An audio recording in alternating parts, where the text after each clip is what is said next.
Faut-il rester ensemble pour les enfants? C'est une option que vous avez certainement envisagée si la séparation vous semble pour l'instant complètement impossible, voilà, que vous n'êtes pas prête. On cherche tout ce qu'on peut comme alternative. Donc, je vais vous en parler un peu plus en détail dans cette vidéo. Je suis Caroline Teller, votre coach en développement personnel. J'ai choisi d'accompagner plus particulièrement les femmes qui traversent l'épreuve de la séparation, du divorce, pour les aider dans cette période difficile à surmonter leurs difficultés et à atteindre l'épanouissement. Si vous n'êtes pas encore abonné, cliquez pour le faire et ne ratez aucun de mes contenus. Vous pouvez également me mettre un petit like, ça fait toujours plaisir, des commentaires si vous avez des questions ou si vous souhaitez que j'aborde d'autres sujets. Aujourd'hui, nous allons donc nous intéresser à ce mythe largement répandu selon lequel la séparation fait du mal aux enfants. Alors oui, bien sûr, les enfants préfèrent voir leurs parents heureux et si possible ensemble. Mais ce qui leur fait du mal, c'est pas forcément la séparation en tant que telle, c'est plutôt la tension au sein du couple et donc qui se répercute dans la famille.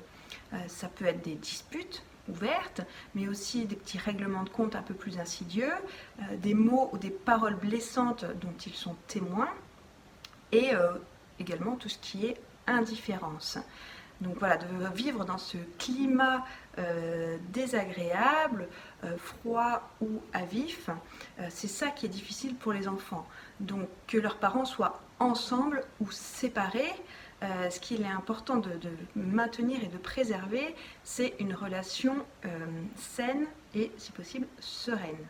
Et quand ce n'est pas possible d'avoir cette qualité de relation quand on est ensemble, mais il vaut mieux une séparation apaisée qu'un quotidien conflictuel. C'est pour cela que je me propose de vous aider à dépasser les défis de la séparation pour vous permettre de la vivre au mieux et que vous soyez épanoui pour vous, dans votre relation avec l'autre parent et bien sûr pour que vos enfants se sentent bien également. Dans la description de cette vidéo, je vous ai mis un petit questionnaire dans lequel vous pouvez m'expliquer un peu votre situation et je me ferai un plaisir de vous rappeler pour qu'on fasse un point gratuit et confidentiel, bien sûr, ensemble. Donc certains couples, quand ils ne sont pas encore prêts à assumer une séparation, envisagent de rester ensemble, même s'ils ne sont plus vraiment heureux ou s'ils ne s'aiment plus du tout, pour préserver leurs enfants. C'est souvent la raison que l'on donne. Alors nous allons voir ensemble si c'est vraiment une bonne approche ou si vous le faites en tout cas pour les bonnes raisons. Si rester ensemble signifie juste continuer à vivre sous le même toit mais dans une ambiance de guerre permanente, en fait la question ne se pose même pas, c'est une solution qui n'est pas viable, elle ne sera agréable pour personne. Si par contre c'est un choix décidé, assumé à deux, que les choses sont dites clairement, et bien après tout, pourquoi pas? Chacun est libre de mener sa vie comme il le veut, parce que bien sûr, il faut vraiment bien s'entendre pour continuer à cohabiter et pour tenter de maintenir l'illusion. Alors ça dépend du choix de chaque couple, mais certains veulent vraiment continuer à dormir dans la même chambre, voilà, pour que les enfants ne se doutent de rien, ou même que l'entourage ne soit au courant de rien. Il y a aussi l'idée donc de préserver un peu la façade ou la vitrine de la famille modèle, ou en tout cas de la famille normale. Derrière ces raisons se cache souvent la peur de perdre la famille idéale, une sensation d'échec au niveau social également. On a peur de ne plus exister quand on sort un petit peu du moule, on a peur du regard des autres. Donc ça, c'est important de se poser toutes ces questions. Quelles sont les raisons qui vous poussent vraiment à rester ensemble ? Et quel est l'arrangement que vous êtes prêt à passer avec votre partenaire? Voilà, il peut y avoir plein de raisons, des raisons pratiques, des raisons financières, des raisons logistiques.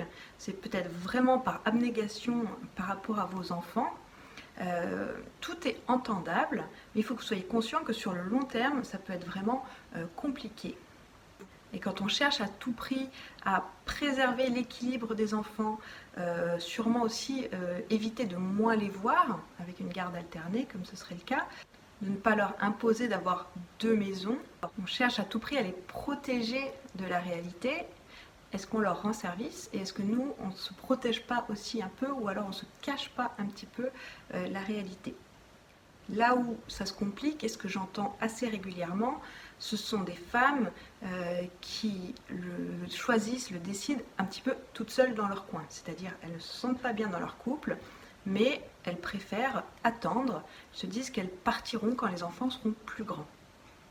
Dans ce cas-là, imaginez ce que ça représente de jouer le jeu ou de donner le change pendant des années, de continuer à vivre aux côtés de quelqu'un sans lui dire où on en est, comment on se sent vraiment.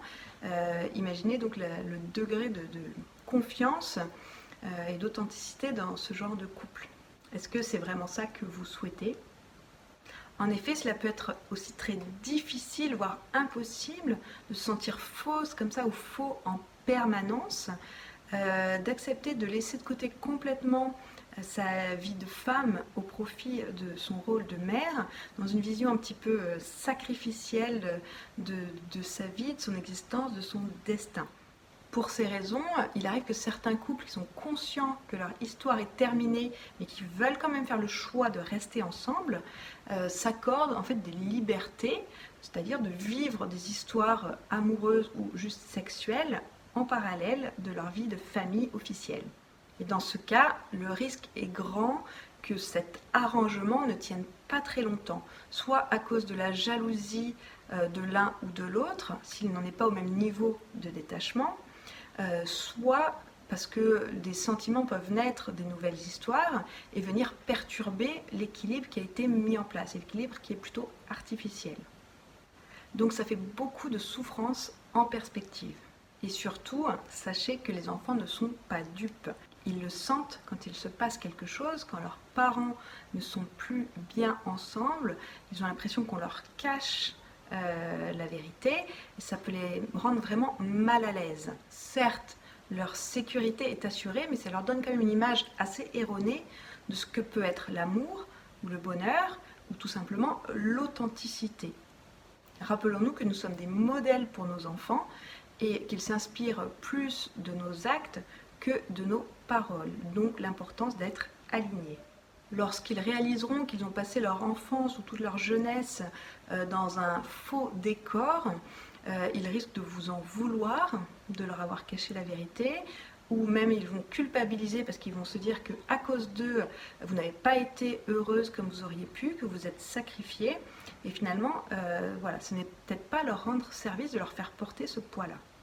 N'oublions pas que les enfants sont voués à nous quitter pour voler de leurs propres ailes. Donc si toute notre vie tourne exclusivement autour d'eux et que l'on ne prend pas soin de construire nous-mêmes notre vie, notre bonheur, même si ça les affecte un petit peu, on va se retrouver quand ils vont partir complètement abandonnés, complètement malheureuses face à la réalité d'un quotidien avec quelqu'un qu'on n'aime pas depuis des années ou à qui l'on a menti. Et ça peut être particulièrement violent à ce moment-là de se retourner et de se rendre compte que toutes ces années de faux semblants, alors qu'on aurait pu en profiter pour vivre autre chose et préparer la suite aussi pour nous. Donc moi je vous encourage plutôt à vous montrer vrai à vos enfants, avec vos forces, vos faiblesses, vos choix, vos limites. Voilà, c'est votre vie. Si vous êtes bien, eux seront bien. Et donc c'est très important de réussir à se séparer de manière apaisée, avec intelligence et cœur, construire une relation sereine avec leurs autres parents et leur montrer ainsi que vous construisez votre bonheur, vous prenez votre vie en main au lieu de subir quelque chose et de rester dans une situation qui ne vous convient pas. Et je pense que dans ce cas-là, vos enfants ne seront pas malheureux et c'est un bel exemple à leur donner. Car n'oubliez pas, colorer votre vie, c'est très important, c'est votre responsabilité et ça commence dès aujourd'hui.